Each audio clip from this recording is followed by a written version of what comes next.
নামাজের মাধ্যমে, রোজার মাধ্যমে, হজের মাধ্যমে, যাকাতের মাধ্যমে কখনো একজন মানুষ জান্নাত পেতে পারে না।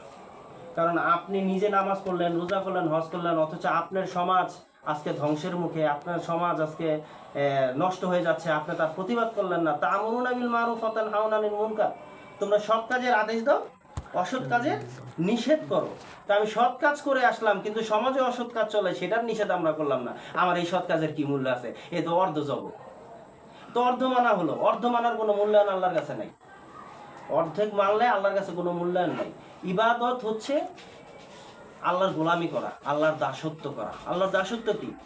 আল্লাহর দাসত্ব কিভাবে পালন করা হয়? আপনি নামাজ পড়ছেন, আপনি রোজা রাখছেন, আপনি যাকাত দিচ্ছেন, আপনি দান সাদাকা করছেন, আপনি চিল্লায় যান, কত ভালো ভালো কাজ আপনি করেন, কিন্তু তখন তো আপনার উপর কোনো বাধা আসে না, আপনার উপর কোনো জুলুম আসে না, আপনার জেল খাটতে হয় না। কেন? আল্লাহ রাসূল সাল্লাল্লাহু আলাইহি ওয়াসাল্লাম যতদিন নামাজ পড়েছেন, যতদিন সত্য কথা বলেছেন,